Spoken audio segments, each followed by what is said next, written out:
धीरे धीरे टाइम तो लगता है शुरू में थोड़ा सा, लेकिन इसके ज़रिए आप जल्द से जल्द आगे बढ़ सकती हैं। और मैं तो बढ़ी हूँ। मैं अपने ब्लाउज शुरू में बना के, तब मोबाइल नहीं था तो मैं दुकान में ही करती थी, तो वहाँ से मेरे ग्राहक जाते थे और जिनका बनाती थी तो वो अगले को रेट बताते थे कि ये कम लेती हैं। मैं आज आपको रेट भी बता रही हूँ कि मैंने शुरुआत कितने से की थी। हेलो फ्रेंड्स, आज मैं बताऊंगी कि मैंने अपने ग्राहक कैसे जोड़े और आप भी इस तरह घर बैठे ग्राहक जोड़ सकते हैं। कोई भी महिला घर बैठे अगर सिलाई कर रही है, उसके ग्राहक नहीं आ रहे हैं, तो प्लीज़ वो इस वीडियो को पूरा वॉच करें और 100% आपके ग्राहक आने शुरू हो जाएंगे। 1 महीना में ही आपके इतने ग्राहक बन जाएंगे। आपका काम बस अच्छा होना चाहिए।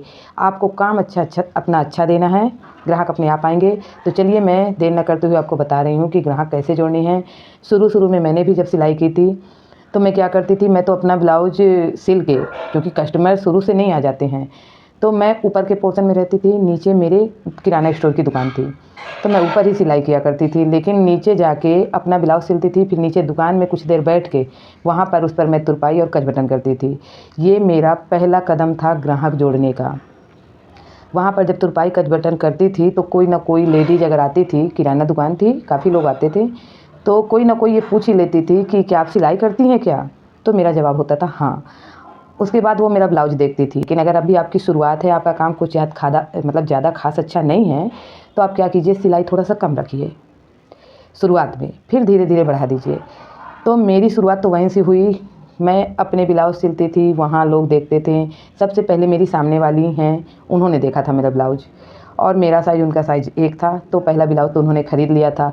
अब जब एक कस्टमर हमारी चीज़ें जान जाता है ना, तो वो बात करने में अगले को भी बताता है कि यार वो भी सिलती हैं, तो ना हो इस बार उन्हीं से सिला लें, सिलाई भी कम ले रही हैं। थोड़ा सा सब कोई पैसा बचाना चाहता है, तो कम सिलाई के लालच में भी कुछ लोग आते हैं। अगर आप काम अच्छा देंगी तो आपके पास बराबर आएगा। तो मैंने शुरुआत में मेरा इसी तरह चालू हुआ। उन्होंने दूसरे को बताया, तो वो मेरा ब्लाउज वो वाला ख़रीद भी ली और साथ में वो अपना ब्लाउज मुझे सिलने को भी दी। मेरा फर्स्ट ब्लाउज आया, फिर मैंने सिला। और मतलब मैं चाहे जितने ब्लाउज सिलूँ, अपने भी सिलती थी, देवरानी के भी सिलती थी, लेकिन मैं तुरपाई और हुक्काई दुकान में ही बैठ के करती थी। इस तरह जो भी पूछें, इस तरह मेरे ग्राहक पहला तो यहाँ से जुड़ना शुरू हुए। और दूसरे नंबर पे अब तो मोबाइल आ गया है, तो आप जो भी चीज़ बनाएं, ब्लाउज बना रही हैं, उसकी एक फ़ोटो लीजिए, डिजाइनर बना रही हैं या सिंपल बना रही हैं, उसकी फ़ोटो लीजिए, व्हाट्सएप के स्टेटस पे लगाइए, साथ में अपना प्राइस भी लगा दीजिए। सिंपल ब्लाउज का आप जितना ले रही हो तो सिंपल की फ़ोटो डाल के नीचे प्राइस लिख दीजिए कि इसकी सिलाई इतनी है। डिजाइनर बना रही हैं, डिजाइनर को भी ऐसे ही डाल के और पैसा लिख दीजिए कि इसकी सिलाई इतनी है। अस्तर वाले की या जो भी कुछ बनाएं आप स्टेटस पे अपने डाल दे। पहला व्हाट्सएप पे डाल दे, दूसरा फेसबुक पे डाल दे, तीसरा इंस्टाग्राम पे डाल दे। तो जो आपके आसपास के जुड़े होंगे वो देखते हैं और आते हैं, और धीरे धीरे काम फिर बढ़ता ही जाता है। क्योंकि मेरे शुरुआत में जब ब्लाउज आए, शुरुआत में मैंने सिंपल ब्लाउज 40 रुपये में सिला था। 40 रुपया सिलाई थी और अस्तर वाले की 80 रुपये लेती थी। जो अस्तर वाला बनाती थी वो 80 रुपये में बना के देती थी। धीरे धीरे आज मैं उन्हीं ब्लाउज को 160 में अस्तर वाला बना रही हूँ और 60 में बना रही हूँ सिंपल वाला। अभी भी सिंपल वाला का ज़्यादा नहीं मिलता है, लेकिन अस्तर वाला मैं 160 में बना रही हूँ। और डिज़ाइनर जो बनाती हूँ, अब तो आप किसी भी तरह के डिज़ाइनर दीजिए, लोग ज़्यादातर यूट्यूब से, इंस्टाग्राम से ही डिज़ाइन शेयर करके देते हैं। तो डिज़ाइनर भी बनाती हूँ, तो डिज़ाइनर की तो डिज़ाइन के ऊपर कीमत हो जाती है, किसी का 300 है, किसी को 400 है, इसी तरह होता है। तो आप इस तरह जब करेंगे ना, तो आपके ग्राहक जुड़ना शुरू हो जाएंगे। और अगर आपके पास कपड़े अभी नहीं आ रहे हैं, फिर भी आप खाली मत बैठिए, थोड़ी बहुत कुछ ना कुछ करते ही रहिए, तो आपकी सफाई आएगी। शुरू में आप अपने ही ब्लाउज कुछ बनाइए, नहीं है तो आप सिंपल पीस मंगा के बनाइए, तो थोड़ा सा सफाई आती जाएगी। और जो खाली समय बचे, अभी ज़्यादा काम नहीं आता ना, तो जो थोड़ी बहुत भी आए, तो जो ब्लाउज के कतरन बनते ना, उनसे आप कुछ ना कुछ बनाते रहिए। उन्हें भी आप इंस्टाग्राम पे डालिए, फेसबुक पर डालिए, व्हाट्सएप पे डालिए। तो वो चीज़ें भी जो हमारे जुड़े हैं, धीरे धीरे जब ग्राहक जुड़ेंगे ना, तो डिज़ाइन का तौर है तो नंबर तो देना ही पड़ता है।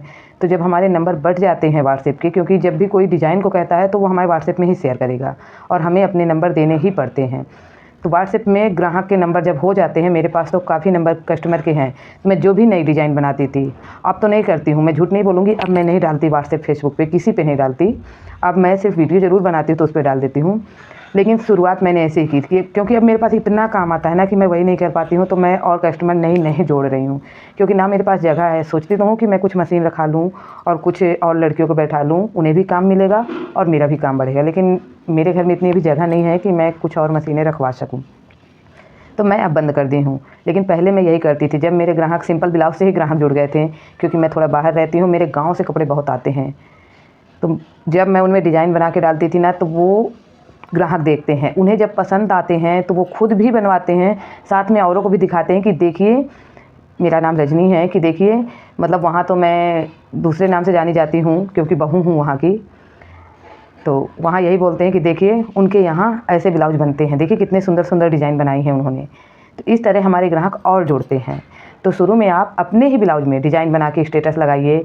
कोई भी आपका है आसपास रहने वाला है, अगर वो जुड़ रहा है तो वो खुद देखेगा, साथ में और दिखाएगा। अगर वो रिलेटिव भी है तो वो दिखाएगा कि देखिए मेरी मामी, चाची, भाभी जो भी आप लगती होंगी, कि देखिए मेरी भाभी कितने सुंदर ब्लाउज बनाती है, देखिए मेरी मामी कितने सुंदर ब्लाउज बनाती हैं। तो इस तरह से कहीं ना कहीं आपके कपड़ों का प्रचार हो जाता है और प्रचार से ही आगे बढ़ता है। तो आप भी कोशिश कीजिए। मेरे तो आज बहुत इकट्ठा होते हैं, आप भी ट्राई कीजिए, आपके भी ग्राहक इकट्ठा होंगे। एक समय मेरे पास ऐसा था कि मेरे पास एक ब्लाउज नहीं होते थे। मैं एक ब्लाउज के लिए तरसती थी कि कोई तो दे जाए ब्लाउज तो मैं सिलूँ। और मैंने सिलाई नहीं सीखी, इसलिए मुझसे तो काफ़ी दिन बिगड़े भी हैं। 1 साल मेरी सिलाई बढ़िया चली है, झूठ नहीं बोलूँगी, एक सिलाई बहुत बढ़िया चली है 1 साल। उसके बाद एक हैवी साइज आ गया था जिसे मैं नहीं बना पाई थी। बनाई तो थी पर वो बिगड़ गया था। उसके बाद मेरा बीच में फिर रुक गया था काम, क्योंकि जहाँ हमारी अच्छाई बढ़ती है ना, वहाँ अच्छी चीज़ें तो बाद में फैलती हैं। गलत हो गया तो वो जल्दी फैलता। उनका बिगड़ना था तो वो बात उन्होंने भी दूसरों से शेयर की कि आप लोग कहते हैं अच्छा बनाती है, मेरा ब्लाउज बिगाड़ दी है। इसलिए मेरा काम बीच में तो कुछ दिन बिल्कुल बंद हो गया था। मैं बहुत दुखी हो गई थी कि अब कैसे करूं। तब फिर मैं बीच में ब्रेक लेके पहले मोबाइल से पूरी तरह से अपनी सिलाई को कंप्लीट की हूँ, क्योंकि मैंने कोर्स नहीं किया था तो मैं हैवी साइज़ नहीं बना पाती थी। वो मुझसे बिगड़ता था, फिटिंग नहीं आती थी, ये साइड वाली फिटिंग मुझसे बिगड़ती थी। लेकिन फिर मैं हिम्मत नहीं हारी कि लोग क्या कह रहे होंगे मुझे, मैंने बिगाड़ दिया ब्लाउज। दुख लगा था, बहुत दुख लगा था कि मेरा ब्लाउज बिगड़ा। मेरे ग्राहक बंद हो गए क्योंकि उसी साइड से आ रहे थे, एक से दूसरे ने जाना था, दूसरे से तीसरे चौथे ने जाना था, तो ग्राहक तो बढ़े थे। लेकिन एक हैवी साइज आने से मेरे ग्राहक रुक गए थे। लेकिन अच्छा भी हुआ। अच्छा ये हुआ ना कि शायद है मैं अपने काम पे सफाई ज़्यादा ना लाती, पैसा कम ले रही थी, ग्राहक आ रहे थे। कि कुछ लोग होते हैं कि थोड़ी सी चलो पाइपिंग सही नहीं आई है, मेरी पाइपिंग बिगड़ा करती थी शुरू में, पर चलता है, पैसे कम लगते हैं। लेकिन जब वो हैवी साइज़ बिगड़ा ना, तो मैंने मोबाइल में कुछ दिन बराबर मैं वीडियो देखती ही रहती थी कि पाइपिंग कैसे करना है, हैवी साइज़ ब्लाउज कैसे बनाएं, और 40 इंच का कैसे बनाएं, 38 इंच का कैसे बनाएं। इन सब को मैंने यूट्यूब के ज़रिए ही क्लियर किया था।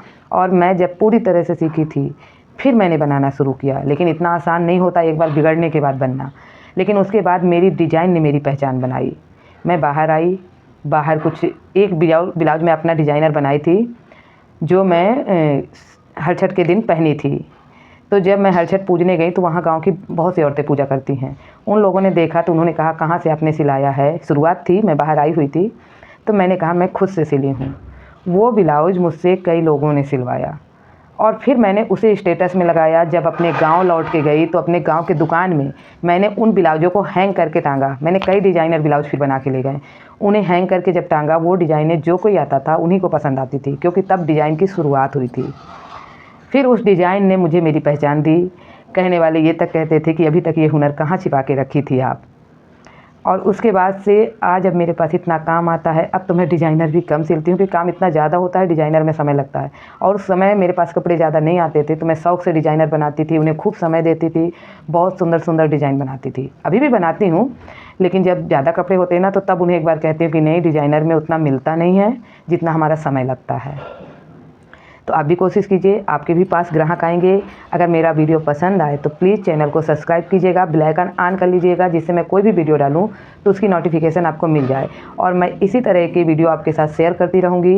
इसके लिए प्लीज़ चैनल को सब्सक्राइब कर लीजिएगा और पसंद आए तो लाइक कर दीजिएगा। कमेंट में बताइएगा कि आपको वीडियो कैसा लगा, और अपनों के साथ शेयर कीजिएगा। अगर और कोई सिलाई सीखना चाहता है, करना चाहता है, उसके ग्राहक नहीं आते हैं, कोई भी वजह हो जिससे उसे इनसे कुछ सीखने को मिले, कुछ मोटिवेशन मिले, तो प्लीज़ उनके साथ शेयर कीजिएगा।